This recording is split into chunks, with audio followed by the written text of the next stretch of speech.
In the far edge of the stars, the night was heavy, and silent kingdoms, that once shone with bright lights, now stood in ruin, great halls empty and battlefields. Broken men of many worlds felt the weight of defeat, yet on Earth the story was different, for Earth had always been a place of storms. Mountains, rivers, fire, and ice. The people had grown under skies that gave no mercy. They had fought hunger and sickness. They had fought beasts and harsh lands. So when the call for help came from the stars, the people of Earth did not turn away. They rose with iron in their eyes. Jack was a soldier of Earth. He had lived through years of struggle. His hands bore scars in his heart. Carried pain, he had buried friends and seen villages. Torn apart, yet he stood tall. He was not alone. Beside him walked Claire, a woman with a sharp mind.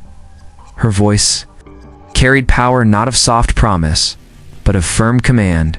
She had seen war take her family, yet she had never let grief control her.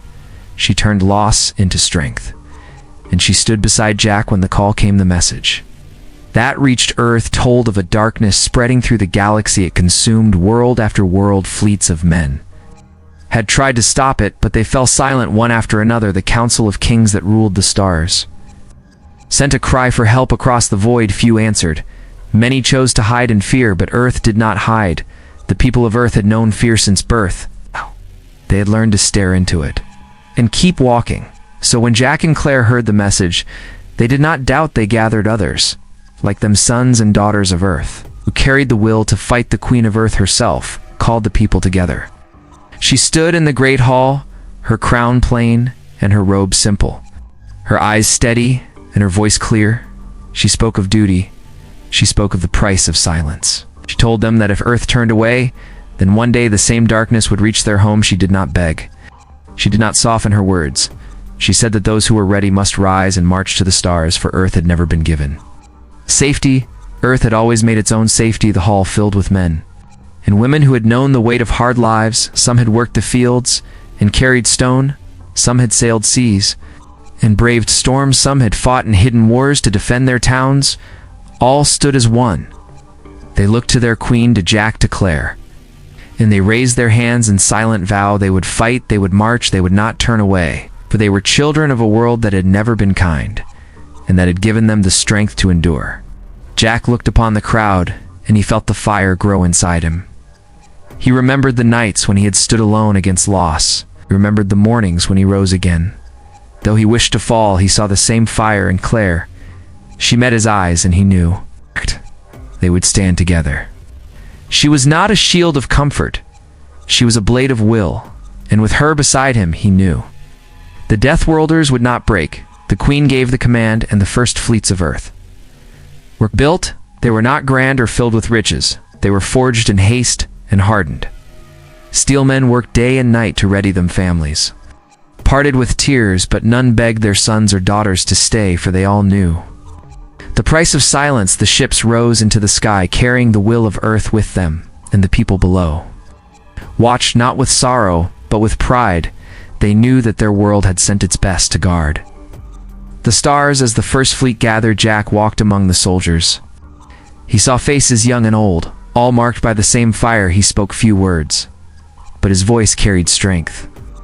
He told them that they were the wall between ruin and life. He told them that though the stars may fall, they would stand. They had no promise of safety, no promise of return, only the vow that they would fight as long as they drew breath.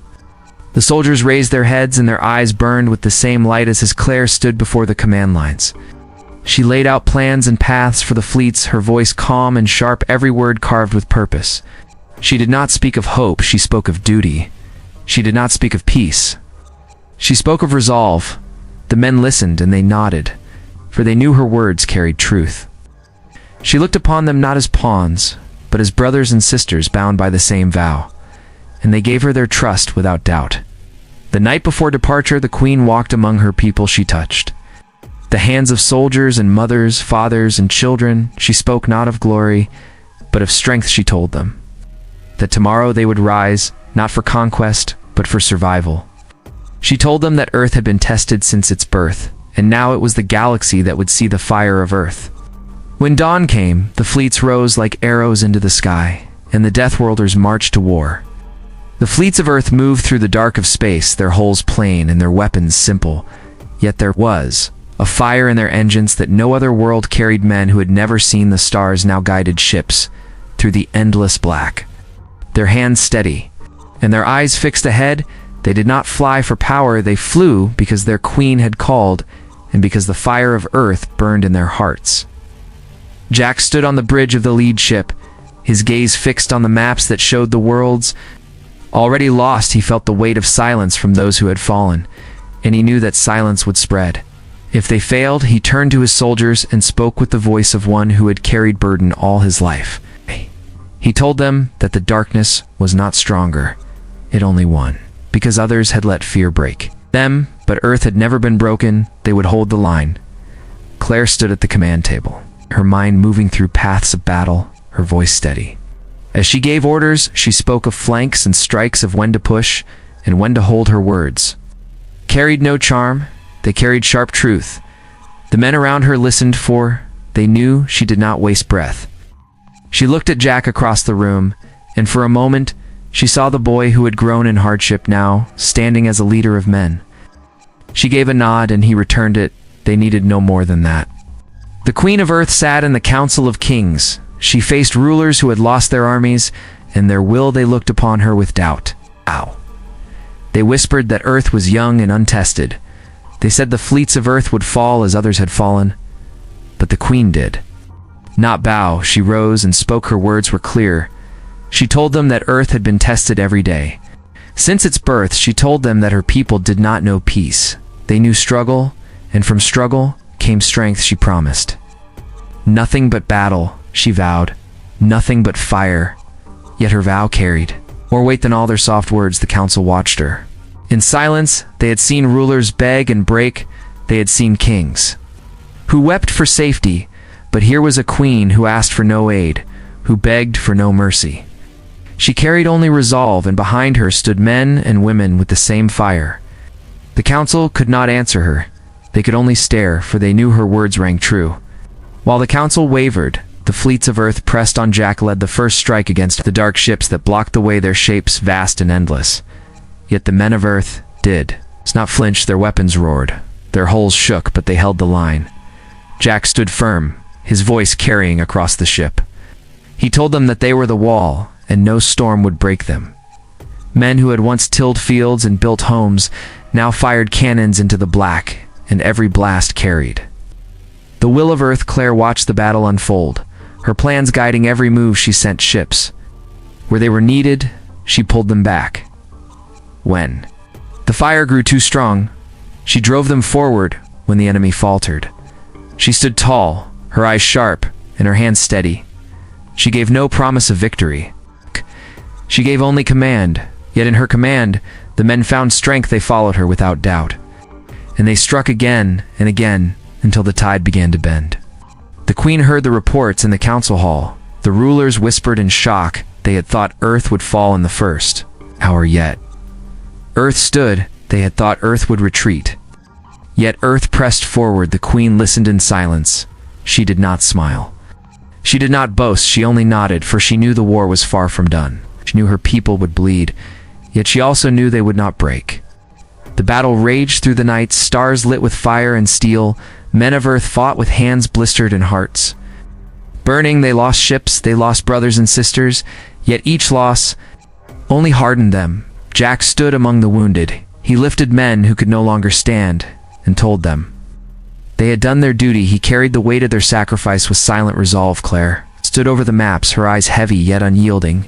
She pushed her fleets until the black began to crack and light returned. When the battle ended, the first victory of Earth had been won. The council sat in awe. They had doubted, they had mocked, yet now they whispered of the strength of Earth. The Queen rose and spoke again, her voice steady. She told them this was only the beginning. She told them that Earth would not stop until the dark was broken. She did not ask for praise. She asked only for silence, so that her men could fight without distraction. And in that silence, the rulers bowed their heads. For the first time, they looked upon Earth not with doubt, but with awe. The smoke of the first battle still drifted across the stars, When the fleets of Earth pressed onward, the men had little time to rest their ships scarred, and their numbers. Fewer yet, their eyes still burned with fire. Jack stood at the front of the lead ship, his hands steady on the rail, his voice calm. Though his heart carried the weight of those they had lost, he told the men that the fight was not done, and that Earth did not rise to give half. Its strength they rose to finish, what others feared to begin. Claire guided the command from her station, her eyes never leaving the shifting lines. That marked the next wave of battle. She moved pieces like a master at the board. But each piece was not wood or stone. Each was a ship filled with lives she bore, that wait without falter her voice. Sharp with command, her words carved with resolve, she did not soften her orders. She told the men where to strike, and when to fall back. She told them when to endure the storm, and when to cut through it like a blade. The Queen of Earth sent word to her fleets. She did not speak of praise, she spoke only of duty. She told them that every man and woman who carried the banner of Earth carried also the hope of countless lives. She reminded them that silence had fallen on too many worlds, and that silence would not reach Earth as long as they stood her voice. They carried to every ship, and when the men heard it, they felt the fire rise again in their chests. The next clash came swift, and heavy the dark filled the void with endless fire. Ships of Earth were struck one after another. Yet they did not fall in despair, they held the line. They pushed forward even as the void shook around them. Jack stood among them like a tower. He moved from station to station, lifting men who faltered, steadying those who feared his voice. Carried above the roar, he told them that they were the storm, not the prey. He told them that Earth had always stood against greater foes and had never bowed. Claire watched the tide shift. She saw weak points in the dark line, and she struck with precision. Her fleets cut through like blades of fire. Ships burned, but the path opened. She ordered the push, and the men followed without question, for they trusted her with their lives, and she gave them victory in return. Her hands shook not with fear, but with strain, yet she never let it show. Her mind cut through the chaos with the same sharpness as always. On the ground of a fallen world, the first soldiers of Earth set foot where silence had reigned. They moved through ruins, broken homes, shattered fields, and the ashes of lives lost, yet they did not falter. They raised the banner of Earth. High above the broken land, Jack marched with them. His boots heavy on the dust, he told the soldiers that this soil now carried their vow. He told them that every step they took was a promise that the darkness would not claim. Another home. The Queen heard of the landing, and she bowed her head for a moment. Not in sorrow, but in honor. She knew the cost. She knew her people were bleeding, but she also knew they carried the fire of Earth into the heart of the storm. She turned to the Council of Kings, and she spoke again. Her words were iron. She told them that Earth did not fight for glory, they fought because no one else would stand. She told them that when others broke, Earth endured, and that truth now shone across the stars. The rulers could only listen. They had mocked, they had doubted, yet now they saw the proof. They saw fleets scarred, yet unbroken. They saw soldiers bloodied, yet unyielding. They saw a queen who gave no soft promise, but only truth, and they felt awe in their hearts, though few would speak it aloud. They knew the galaxy now had a shield, and that shield was Earth. The battle raged for days. Men of Earth held their ground in the ruins. Their weapons burned hot, and their hands grew tired, yet they never laid them down. Jack fought beside them. He was no commander who hid behind walls. He stood in the line, his rifle steady, his voice afire in the storm. Claire remained in the skies, her fleet striking again and again, cutting paths for the men below, her plans saving lives. Even as the enemy pressed harder, when the smoke cleared, Earth still stood. Her ships broken, yet not destroyed. Their men bloodied, yet not fallen. Their queen silent, yet unbowed. The stars themselves seemed to pause, as if in respect for the will of Earth. For when others fled, Earth had stood, and when others fell, Earth had risen, and the fire of Deathworlders now burned brighter than ever. The stars were scarred with the marks of endless fire, yet the fleets of Earth pressed onward. They did not slow, though their ships bore wounds. They did not falter, though their numbers grew thin.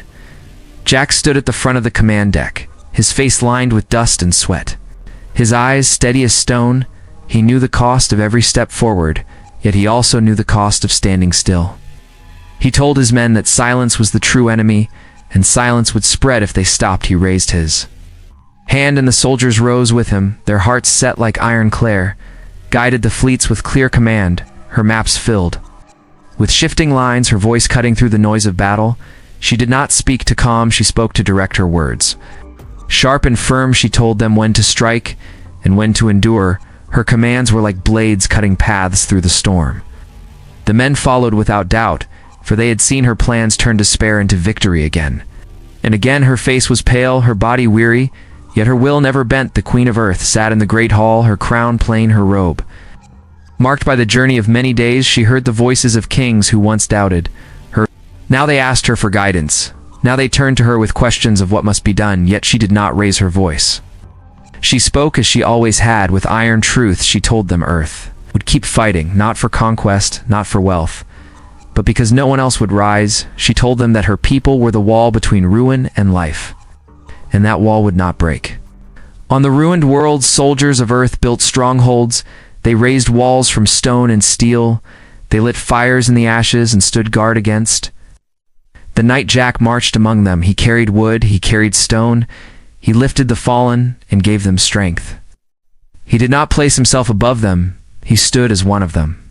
When the men saw him, they felt the fire rise again, for he was proof that Earth gave no room for weakness, yet gave every man the will to stand. Claire sent orders from the skies. Her fleets cut through the black. She guided strikes that tore open paths for the soldiers on the ground. She shielded them with her plans, every move timed with precision. Her hands shook with strain, but her eyes stayed fixed. She had seen loss, she had felt grief, but she used it to sharpen her resolve. She looked upon her fleets, not as tools, but as brothers and sisters bound to her by the same vow, and they trusted her without question. The Queen spoke to the wounded. She walked among rows of men marked by battle. She touched their hands and told them they had not fallen, they had risen higher, for every scar was proof of strength, every wound a mark of honor. Her words carried no softness, they carried weight and truth. The wounded lifted their heads and felt pride. They knew their struggle was not in vain. They knew the Queen of Earth saw them not as broken, but as unyielding. As days turned to nights and nights back to days, the war grew heavier. The enemy pressed harder. Waves of fire crashed upon the fleets. Yet Earth still stood. Jack led charges into the heart of the storm, his rifle in hand, his voice a beacon among the roar. He moved through smoke and flame, lifting those who fell steady and those who feared. He told them they were not alone. He told them that every hand raised beside them was proof of Earth's strength, and they rose again. No matter the weight, Claire faced the darkest hour, when the fleets were split by sudden strikes, her maps blurred with chaos. Yet she did not yield. She cut through the storm with swift command. She pulled ships from fire. She pushed others into place. She turned the tide with resolve carved from stone. Her voice did not waver. Her men heard her and found their strength. They struck once more, and the line held her name. Carried through the void, not as a symbol of hope, but as a symbol of iron resolve, the Queen returned to the council. She faced rulers who now bowed their heads in silence. They had seen the will of Earth. They had seen ships torn yet unbroken. They had seen soldiers bloodied yet unyielding. They had seen leaders who carried duty above all else. The Queen told them again that Earth asked for no gift, no favor. Earth only gave its fire. She said that if the stars wished to endure, they must learn to stand as Earth stood. And though none spoke, all knew her words were true. The fires of war spread far, yet Earth did not bend. The Deathworlders had shown the stars what it meant to rise in the face of ruin. The soldiers of Earth became more than warriors. They became the shield of countless lives. They carried the weight of many worlds.